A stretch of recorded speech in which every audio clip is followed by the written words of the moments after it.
So I'm delighted to be joined now by Praful Nargund, the founder and director of the Good Growth Foundation. The inciting event for us inviting you on the show was a fascinating report you put out last month talking about some rapid reforms that could be done to the planning laws to try and get things built quicker, which is music to our ears. So I was just wondering, could you give us a flavour of the sort of things that you're proposing? How can we speed up planning even more?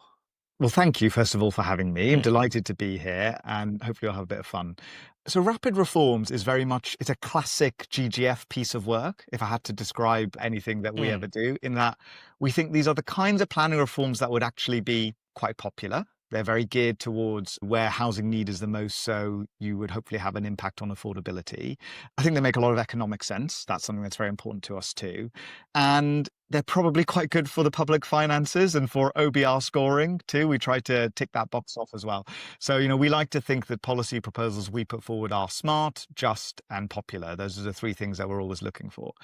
And in essence, what we did with that paper was we didn't reinvent the wheel at all.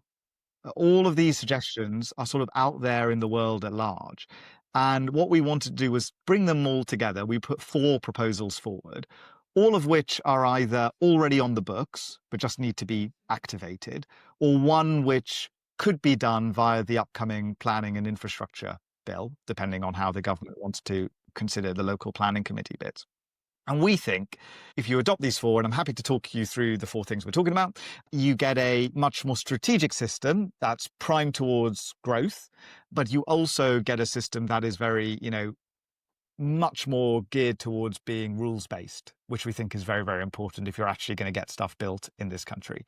So the four things we talked about were to essentially take many more applications out of sort of the democratic punch and judy that takes place on local planning committees and give more direction for where local planning officers could just make decisions through those three areas that we talked about.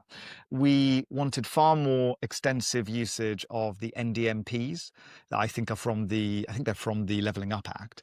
You'll probably know about these, the National Development Management Plans, of which the brownfield passports is a version of them. We talked about, as others have, much more extensive NDPs that sort of, promote things like building around train stations as an example. And we think those two first things are the most important. We think together, if you did that reform on what planning officers would just decide rather than having that kind of additional democratic layer, and you had much more extensive NDMPs, well, together you get a much more rules-based system where if somebody puts forward an application that fits the kind of growthy criteria that we think is really important, it can get built, right? And that's the real thing. And we thought that would probably make the biggest difference out of the four things we were proposing. And we thought that'd make the system much more like Japan's, not anywhere near as extreme as Japan's, which is very zonal, as you know, but we sort of took a guesstimate on where we thought that would sit. And we thought that could get us an extra 58,000 houses a year or something like that. And then we had two more proposals. One which was about lifting the cap on NSIP, so nationally significant infrastructure projects. So it's a 500 home cap. Ministerial guidance could be used to change that so that you could have many more homes built on these big projects that the government is pouring money into. And then the little one at the end, enabling street votes, which I'm sure you've talked about before.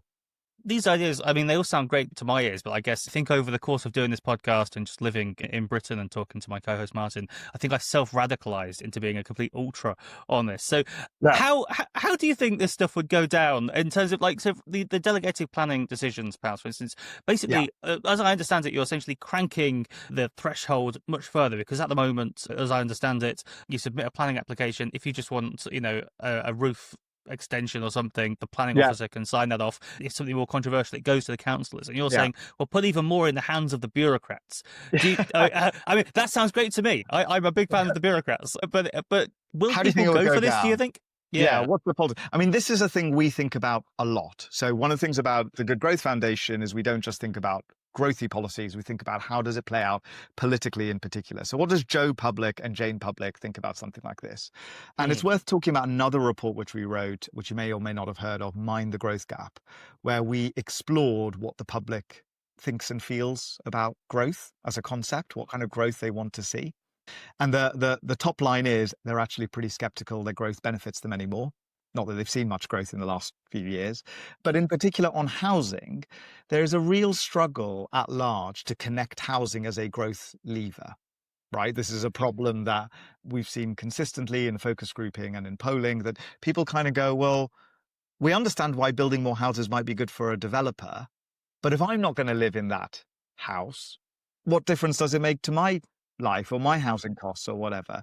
And so what we tried to do with the combination of rapid reforms is, for example, what might we say should be going to planning officers? Well, things that are in the local plan, or mid-tier developments, or medium sites, for example, where it's 10 to 50 additional homes. All of these things are about densification. They're going to be more favorable in areas where there is more housing demand. So more bang for your buck, you're more likely to have an effect on house prices in particular, right? So we think this is quite important, that if you are keen to see this type of agenda move forward, it's not enough to win the wonky argument. You've got to build a political consensus around it. And there is some, but actually it's quite disconnected from what voters are thinking about.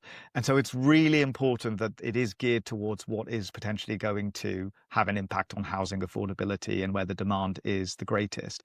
And actually, the proposal I get most excited about is the NSIP's proposal, the Nationally Significant Infrastructure Project, because we only modeled 2 NSIPs, right? When we were coming up with our numbers, right? We looked at the East-West Rail and we looked at the Transpennine route upgrade. We looked at those two and we modeled how many additional houses you might get. But there are way more projects than that. Right? And, in this government in particular is pouring money into infrastructure. And I think there's a kind of, if you step back for a second, if we sort of have a helicopter view of all of this, there are some people that say, it's impossible to do anything in this country. Government is like treacle. We can't make things happen. Well, here you go. Here are 4 things that you can make happen, 3 of which are already on the books. It is possible to get this moving within a few years in a way that will actually impact people's lives ASAP. So, that I think is the bigger point we wanted to make. Delivery can be done even in these circumstances. So just so I fully understand, the NSIP proposal, this is you want to lift the 500 home cap on housing consent. So when a mega project, I guess, is determined to be a nationally significant thing, you can only say, I'm going to build up to 500 houses with it as a sort of part of the consent, Exactly. and you want to lift that. How big do you think that could go? And could we get to a situation where, I was going to say Angela Rayner, but I guess it's Steve Reed now. Can he be there just machine gunning NSIP decisions onto different parts of the country? Because that would be fantastic. Yeah, I mean, I would use the term machine gun.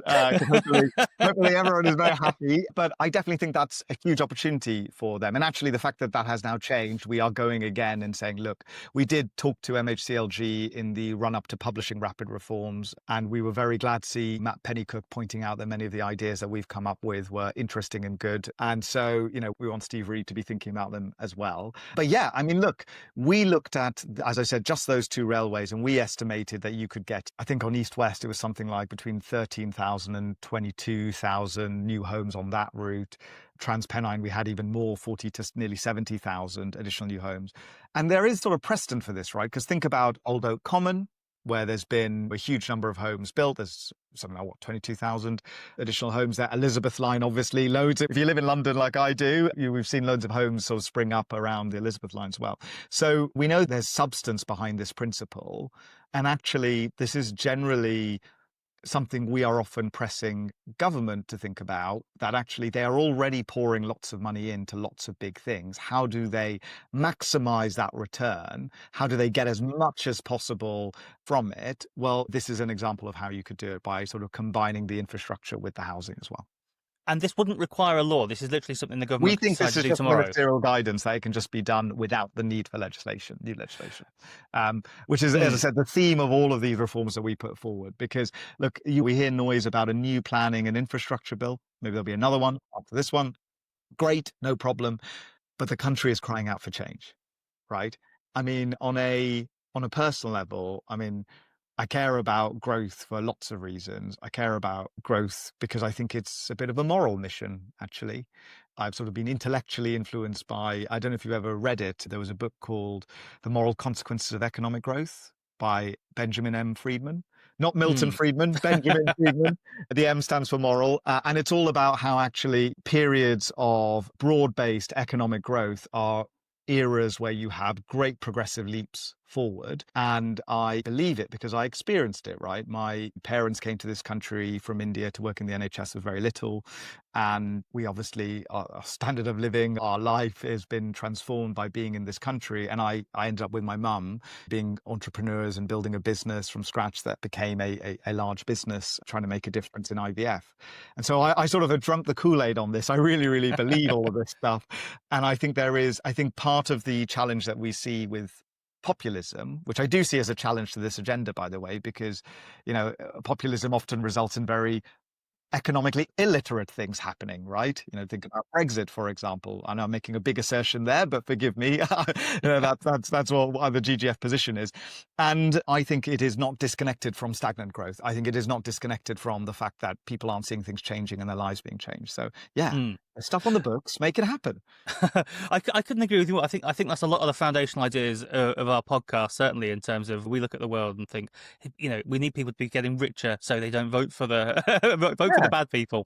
But I really want to get onto another topic, and this is something else we've published on recently. And I'll be honest, this is the real me. I know this is what people are tuning in for because because the demographics of our audience. I want to ask you about trains.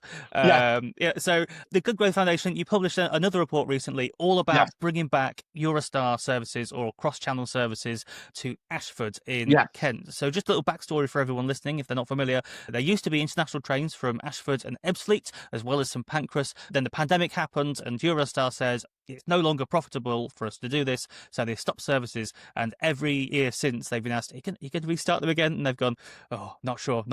And I think they've said like 2026 at the earliest, and that's basically a way of saying no, I think. So you think it should be brought back, and you've made the case. So what is the case for bringing back these services? And I will make the case, but before I do, I have to apologise to you because we didn't consider Ebbsfleet, which I know is very close to your heart. So forgive us for only looking at Ashford. But I must say, I think many of the arguments we make about Ashford probably could be made on a bigger scale on reopening the services in Ebbsfleet too. I mean, look, it is sort of emblematic of where the British economy has got to. That you've got this ghost terminal in the southeast that I think spent something like over 80 million quid in getting up and running and building. And it's just sitting there. I mean, as part of this work, I actually visited it. Have you ever been there since it's been closed? I've not. No, I've heard there's an exciting designer clothes outlet down there now. That's all I've heard. The train station manager very kindly let me and a colleague, along with some film crews and journalists and other things, into the abandoned terminal, into the part of it they used Eurostar, and it is like a time warp. It's like they closed it down and they left everything like it was. It's like a zombie movie. And then it's just left there. It's just left there in aspect. It's very strange. You've got all the Disney stuff there. You've got, they obviously had because it was Eurostar, they had like a champagne part of it as well. And they've got the champagne bottles lying around. Coffee only costs £2.50 because this is pre-pandemic. So, it's all or sort of mid-pandemic. So, it's all very strange. Yeah, I mean, look, and it's sitting there. And when you're there, you do feel what on earth is going on here. And what we explored was we looked at previous passenger numbers, and we did look at when it was at the peak in the 90s, as well as more recent times. We looked at the tourist spend that people spend in that region and, came up with some ideas of what kind of impact it could have if people were coming back and if the services did return and people were visiting again and spending money locally, and then calculating impact, a GVA impact. We were talking about up to 2.7 billion over 5 years of impact on the local economy. And of course, I should say that is without, for example, thinking about trade or thinking about how businesses might change their behavior. It was a relatively straightforward way that we looked at it. But I think one of the things that has been shown, Elizabeth Line is a good example, but there have been other railways reopened and they have far exceeded the demand that was forecast. And that's one of the things that I think we need to get out of as a country, this kind of spreadsheet mentality when it comes to growth, right? Growth is a gamble on the future. Going for growth, saying is, we believe we can go more and do more and back people to build businesses and we'll invest in the infrastructure to make it happen. You have to have that ambition that things can go further than maybe what you might think.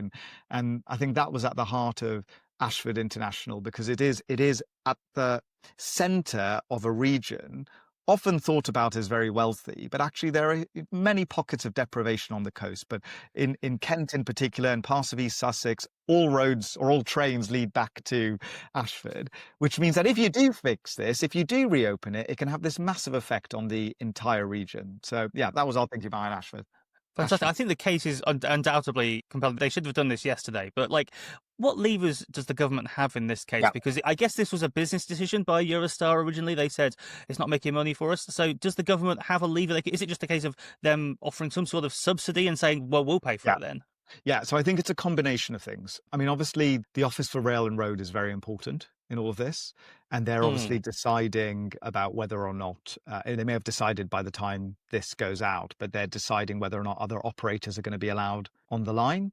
And I won't mention names, but my understanding is there are certain operators that are keen to reopen services at Ashford. And so clearly there is a spectrum of how hard they might go. They might make it more of a requirement or favor those operators that might open. I should step back for a second. Do you know about the depot issue?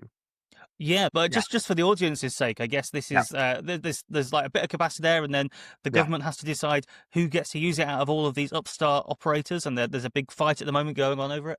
Exactly. And that is the big bottleneck. Can other operators come on? And that decision should be coming soon if it hasn't already come out by the time this goes out. So that's quite a critical step. And I'm hoping that they will allow others on, and that will allow others to take up the mantle, because Eurostar has been pretty firm that they don't want to reopen services. And then I think there is a challenge about the border infrastructure as well. I think that you do have to modernize the infrastructure. You do, obviously, the EU in particular is changing the requirements around going in and out of the EU. So that all has to be upgraded. The government has already invested money in other ports and other locations where this takes place to get it up and ready. And so we estimated about 3.5 million of capital expenditure. And then we made an estimate on ongoing costs that was sort of 1.5 million-ish. Now, I will say that doesn't include costs that the operators might incur themselves, but that's for a business model for them to put forward. But look, I do think that in the grand scheme of things, this is not a lot of money for the government to support subsidizing the reopening of the station. So we're pushing very hard. We could crowdfund this. Should we try? You try off the back of this. James and Praful's crowdfund. We can have a go. I don't know.